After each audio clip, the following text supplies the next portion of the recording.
When the shooting started, the math was already done. Everyone knew how this was supposed to end. The enemy had the numbers, the position, and the momentum. The terrain offered almost no cover, and the line was thin. Too thin. In moments like this, survival usually comes down to probability, and the probability was brutal. That's why. When he was told to hold his position, the looks around him said more than words ever could. 10 minutes. That's what they were quietly giving him. Just enough time to slow the advance before everything collapsed. He wasn't chosen because he was fearless or legendary. He was chosen because someone had to be. The order wasn't framed as heroism. It was framed as necessity. Buy time. Create a distraction. Give the rest of the regiment a chance to pull back and regroup. It was the kind of order that stripped the romance out of war and left only reality behind. He understood that instantly. There was no speech, no dramatic pause. Just a nod, a tightening of his grip, and the realization that he was about to stand alone. As the enemy fire intensified, the sense of isolation became overwhelming. The noise was constant. Gunfire cracking, shells slamming into the ground, shrapnel screaming through the air. Time behaved strangely, stretching and compressing at the same time. Seconds felt endless, yet the minutes vanished without warning. Every instinct screamed at him to move, to retreat, to find cover that didn't exist.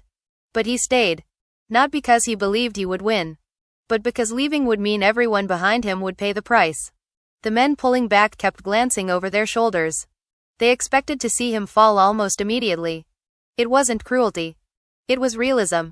They'd seen this before. They knew how fast a position like that could be overrun. Medics were already bracing themselves for what they assumed would come next. No one said it out loud, but the thought was shared. He wouldn't last long. What made this moment different wasn't confidence. It was clarity. He wasn't thinking about medals or recognition. He wasn't imagining survival. His focus narrowed to the next few seconds. Reload, aim, fire, breathe. The battlefield shrank until it was just him, his weapon, and the advancing threat. Fear was there, heavy and unavoidable, but it didn't control him. It sharpened him. 10 minutes came and went. No one noticed at first. The fighting was too intense, the chaos too loud. But then someone looked back and realized something was wrong with the plan. He was still there. Still holding. Still alive. And in that realization, the story quietly shifted. What had been accepted as a brief, tragic sacrifice was turning into something else entirely. Something no one had planned for. Because in war, expectations matter. The enemy expects resistance to break. Allies expect loss to come quickly. And when neither of those things happens, the entire rhythm of the battlefield begins to change. That first stretch of time, those minutes everyone assumed would be his last, became the foundation for everything that followed. After those first 10 minutes slipped by, something strange settled over the battlefield. Not calm. Nothing close to calm. But uncertainty. The enemy had expected the resistance to crumble quickly. It always did. Positions like this weren't meant to hold. Yet he was still there, firing back, forcing them to slow down, to reassess. That hesitation, even if it lasted only seconds, was everything. Time in combat isn't measured in hours or minutes. It's measured in opportunities, and he was stealing them one by one. Fatigue crept in fast. Adrenaline can only carry you so far before your body starts to rebel. His arms burned from recoil and tension. His breathing turned shallow. The noise never stopped, pressing in from all sides until it felt physical, like weight on his chest. Wounds, some minor, some not, became background noise. There was no time to check them. Pain was acknowledged and then ignored. Survival wasn't a goal anymore. Endurance was. What kept him going wasn't some cinematic sense of bravery. It was rhythm. Move. Fire. Reload. Listen. Repeat. When you find a rhythm in chaos, you can survive longer than anyone expects. The battlefield became a series of split-second decisions, each one stacked on top of the last. Hesitate, and it ends. Rush, and it ends. Balance was everything, and somehow, he found it. As the minutes stretched toward an hour, frustration set in on the other side. Orders had to be revised. Fire had to be redirected. Men were being pulled from elsewhere to deal with a problem that should have solved itself quickly. He wasn't just holding ground anymore. He was creating confusion. Every second he stayed upright forced the enemy to commit more resources. More attention, more risk. What started as survival had quietly turned into resistance. Inside his own head, the world narrowed even further. There was no past and no future. Only the immediate now. Thoughts didn't form as sentences. They appeared as impulses. Duck. Fire. Shift. Breathe. The idea of 2 hours would have sounded absurd if someone had said it out loud. He wasn't thinking in hours. He was thinking in heartbeats. And then there was the realization, subtle but powerful, that he wasn't just delaying the inevitable. He was changing it. The pressure on the rest of the regiment was easing, even if he couldn't see it. Movements slowed. The intensity shifted. Somewhere behind him, men were gaining ground they never would have had otherwise. That knowledge didn't arrive as pride. It arrived as purpose. And purpose, in moments like this, can be stronger than fear. By the time 2 full hours had passed, the situation had transformed completely. What should have been a brief, disposable stand had turned into a sustained fight that reshaped the battlefield. His endurance wasn't just improbable.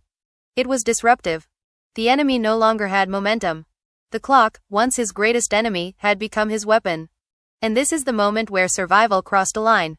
It stopped being about how long he could last, and started being about what his stand was making possible for everyone else. When help finally arrived, it didn't feel triumphant. It felt unreal. After hours of noise, pressure, and constant threat, the sudden shift in momentum was almost disorienting. Reinforcements moved in, lines stabilized, and the enemy advance stalled completely. What had once looked like an inevitable collapse was now something else. A narrow escape that shouldn't have existed at all. And at the center of it was one man who was never supposed to still be standing. The soldiers who reached him didn't see a legend. They saw exhaustion. Mud, sweat, blood, and a face drained of everything except awareness. His hands shook. Not from fear, but from the aftermath of holding himself together for far longer than any body is designed to. Only later did the full picture come into focus. Only later did anyone truly understand what those 2 hours had bought them. Because behind the line he held, something remarkable had happened. Units that would have been overrun had time to reposition. Wounded men who would have been left behind were evacuated. Officers reorganized defenses that would never have existed without that delay. The regiment didn't just survive. It escaped destruction by minutes. Hundreds of lives continued forward because one position didn't fall when it was supposed to. In war, outcomes often hinge on timing. Not strategy. Not numbers. Timing. And on that day, timing was rewritten. Reports would later struggle to explain it. Maps didn't show heroism. They just showed that an advance slowed where it shouldn't have. That resistance lasted where none was expected. To someone looking at paperwork, it would seem ordinary. But to the men who lived through it, it was anything but. Word spread quickly. Not in speeches or ceremonies, but in quiet conversations. He held it alone. They couldn't push through.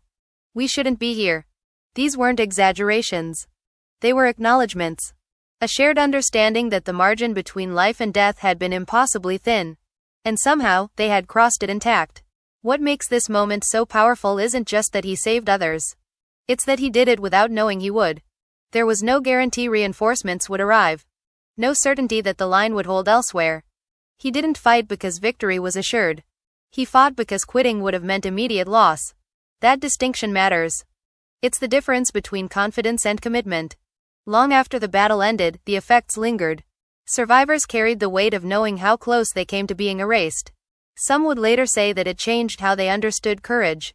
Not as something loud or dramatic, but as something stubborn and relentless. The kind that refuses to yield even when the outcome feels predetermined. He didn't set out to become the reason an entire regiment survived. He set out to buy a few minutes. But those minutes multiplied. They stacked into hours. And those hours became the difference between